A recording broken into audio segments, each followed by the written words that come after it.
ആത്മശക്തിയെ ഇറങ്ങി എന്നിൽ വാ, ഇറങ്ങി എന്നിൽ വാ, മഴ പോലെ പെയ്തിറങ്ങി വാ, മഴ പോലെ പെയ്തിറങ്ങി വാ. കർത്താവായ യേശു ക്രിസ്തു നമ്മെ അനുഗ്രഹിക്കട്ടെ.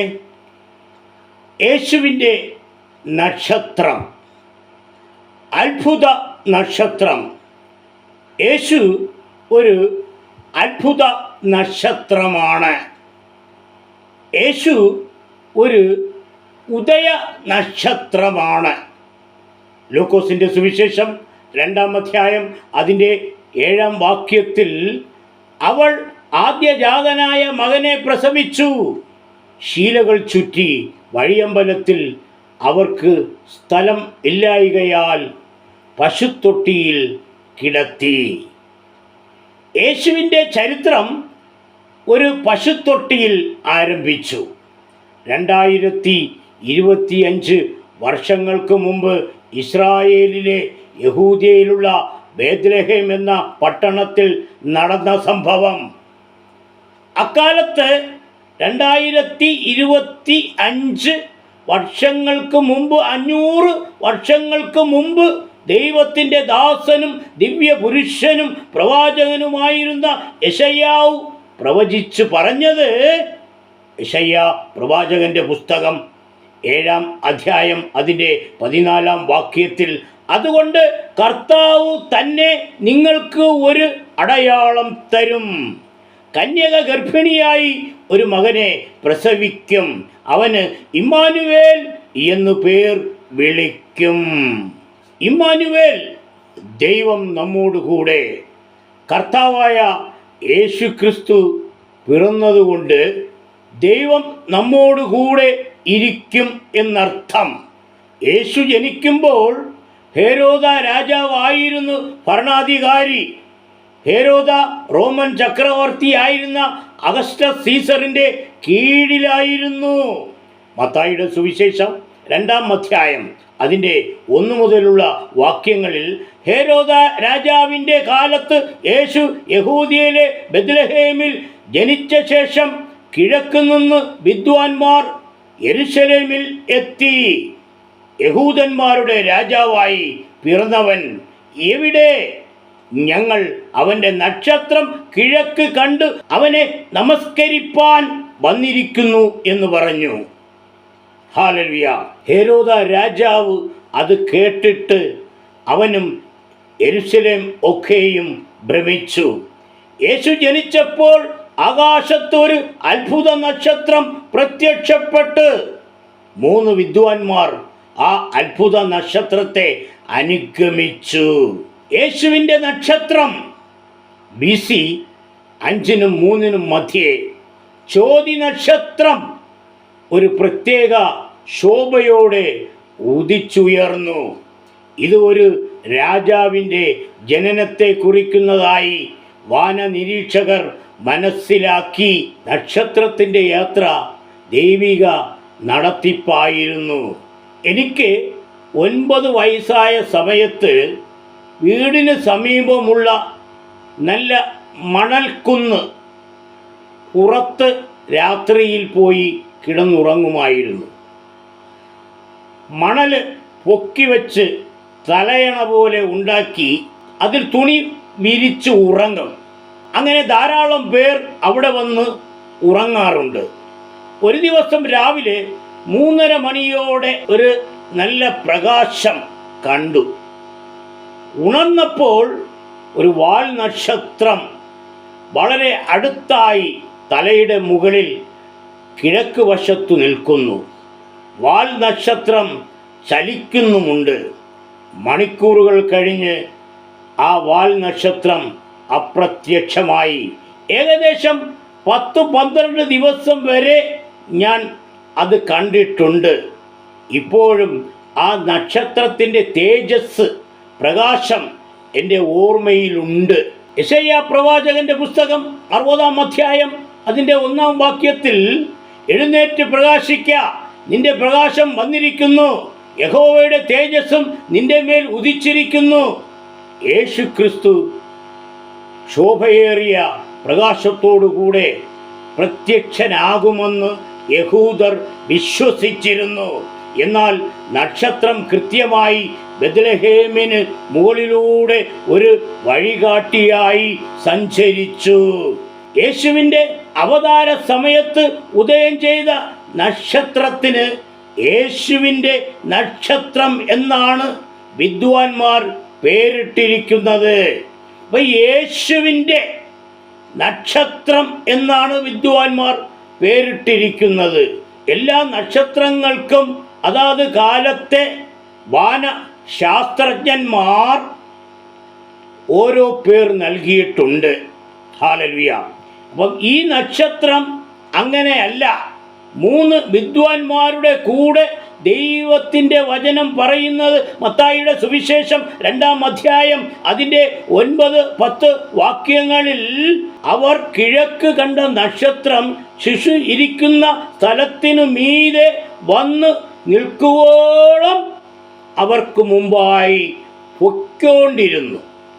ഹല്ലേലൂയ. അപ്പോൾ നക്ഷത്രം കണ്ടതുകൊണ്ട് അവർ അത്യന്തം സന്തോഷിച്ചു. ആ വീട്ടിൽ ചെന്നു ശിശുവിനെ അമ്മയായ മറിയോടുകൂടെ കണ്ടു, വീണ് അവനെ നമസ്കരിച്ചു. ഈ സമയത്ത് വിദ്വാൻമാർ ശിശുവിനെ കാണുന്നത് യേശു ജനിച്ച പശുത്തൊഴുത്തിലല്ല, പുൽക്കൂട്ടിലല്ല, വയലിലുള്ള ഇടയന്മാരുടെ കൂടെയുമല്ല, വീട്ടിലാണ്. അപ്പോൾ വിദ്വാൻമാർ മറിയയെയോ യോസഫിനെയോ നമസ്കരിച്ചില്ല. ശിശുവായ യേശുവിനെ മാത്രമേ നമസ്കരിച്ചുള്ളൂ. അപ്പോസ്തലനായ പൗലോസ് ഫിലിപ്പിയർ ലേഖനം 2-ാം അധ്യായം അതിൻ്റെ 10-11 വാക്യങ്ങളിൽ യേശുവിൻ്റെ നാമത്തിങ്കൽ സ്വർലോകരുടെയും ഭൂലോകരുടെയും അധോലോകരുടെയും മുഴങ്കാൽ ഒക്കെയും മടങ്ങുകയും എല്ലാ നാമവും യേശു ക്രിസ്തു കർത്താവെന്ന് പിതാവായ ദൈവത്തിൻ്റെ മഹത്വത്തിനായി ഏറ്റുപറയുകയും ചെയ്യേണ്ടി വരും. ഹല്ലേലൂയ. അതുകൊണ്ട് എല്ലാ മുഴങ്കാലും യേശുവിൻ്റെ മുമ്പിൽ മടങ്ങുന്നു. കർത്താവായ യേശു ക്രിസ്തുവിൻ്റെ ജീവിതകാലത്തൊരിക്കലെങ്കിലും യോസഫിനെയോ മറിയയെയോ ആരെങ്കിലും നമസ്കരിച്ചതായിട്ട് വിശുദ്ധ ബൈബിളിൽ രേഖപ്പെടുത്തിയിട്ടില്ല. ഹേരോദാവ് സത്യാന്വേഷിയെപ്പോലെ ഞാനും ചെന്ന് ആരാധിക്കേണ്ടതിന് എന്നാണ് യേശുവിൻ്റെ അത്ഭുത നക്ഷത്രം കണ്ട വിദ്വാൻമാരോട് പറഞ്ഞത്. എന്നാൽ അവൻ്റെ ചിന്ത കൊലപാതകമായിരുന്നു. മത്തായിയുടെ സുവിശേഷം 2-ാം അധ്യായം അതിൻ്റെ 16-ാം വാക്യത്തിൽ വിദ്വാൻമാർ തന്നെ കളിയാക്കി എന്ന് ഹേരോദാവ് കണ്ട് വളരെ കോപിച്ചു. വിദ്വാൻമാരോട് ചോദിച്ചറിഞ്ഞ കാലത്തിന് ഒത്തവണ്ണം 2 വയസ്സും താഴെയുമുള്ള ആൺകുട്ടികളെ ഒക്കെയും ബെത്ലഹേമിലും അതിൻ്റെ എല്ലാ അതിരുകളിലും ആളയച്ചു കൊല്ലിച്ചു. യേശുക്രിസ്തു പെൺകുട്ടിയല്ല, ആൺകുട്ടിയാണ്. അതുകൊണ്ടാണ് 2 വയസ്സിന് താഴെയുള്ള ആൺകുട്ടികളെ ഒക്കെയും കൊല്ലിക്കാൻ ഉത്തരവിട്ടത്. അങ്ങനെ കൊല്ലിക്കുകയും ചെയ്തു. പെൺകുട്ടികളുടെ കാര്യമല്ല. അപ്പം യേശുക്രിസ്തു സ്ത്രീയല്ല, പുരുഷനാണ്. അത് നമ്മൾ തിരിച്ചറിയണം. എത്ര IAS പഠിച്ചാലും ഭരിച്ചാലും യേശുക്രിസ്തു ആണാണോ പെണ്ണാണോ കറുപ്പാണോ വെളുപ്പാണോ എന്നൊക്കെ തിരിച്ചറിയണം. എങ്കിൽ മാത്രമേ നമ്മൾ എത്ര IAS എടുത്താലും അത് ജനങ്ങളിൽ സത്യസന്ധമായി അറിയിക്കണം. തിരുവചനത്തിൽ കൃത്യമായിട്ട് എഴുതിയിരിക്കുന്നത് 2 വയസ്സിന് താഴെയുള്ള ആൺകുട്ടികളെ എന്നാണ്. അപ്പോൾ യേശു ഒരു സ്ത്രീയല്ല, പെണ്ണല്ല, ആണാണ്. അതെങ്കിലും തിരിച്ചറിയണം. എന്തുമാത്രം 2 വയസ്സിന് താഴെയുള്ള പിഞ്ചു കുഞ്ഞുങ്ങളെ കൊന്നിരിക്കും. അവൻ കരുതി ഇത്രയും 2 വയസ്സിന് താഴെയുള്ള കുഞ്ഞുങ്ങളെ കൊല്ലുമ്പോൾ അത്ഭുത ശിശുവായ യേശുവും കൊല്ലപ്പെടും എന്ന് പിശാച് ചിന്തിച്ചു. ഹല്ലേലൂയ. എന്നാൽ അത് സംഭവിച്ചില്ല. ഹല്ലേലൂയ.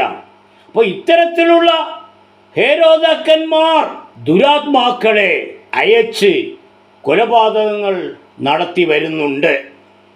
യേശു ഉദയ നക്ഷത്രവും അത്ഭുത നക്ഷത്രവുമാണ്. യേശുവിൻ്റെ ചരിത്രം ഒരു പശുത്തൊട്ടിയിൽ ആരംഭിച്ചു എങ്കിൽ ഹല്ലേലൂയ, യേശു ഒരു മരക്രൂശിൽ ഹല്ലേലൂയ അവസാനിച്ചു. ഒരു മരക്കുരിശിൽ യേശു ഹല്ലേലൂയ അവസാനിച്ചു. പരിശുദ്ധാത്മാവിനാൽ സ്വർഗത്തിൽ നിന്നും പിറന്നവൻ ഭൂമിയിൽ നിന്നും ഉയർത്ത് സ്വർഗത്തിലേക്ക് ഇന്നും ജീവിക്കുന്ന യേശു വീണ്ടും ഹല്ലേലൂയ മനുഷ്യ ദൈവപുത്രനായിട്ടല്ല ഹല്ലേലൂയ കടന്നു വരുന്നത്. അവൻ രാജാതി രാജാവായി വീണ്ടും വരും. പ്രത്യാശയോടെ നമുക്ക് കാത്തിരിക്കാം. ഇത്തരം വചനങ്ങളാൽ ദൈവം നമ്മെ അനുഗ്രഹിക്കട്ടെ. ആമേൻ. സ്തോത്രം.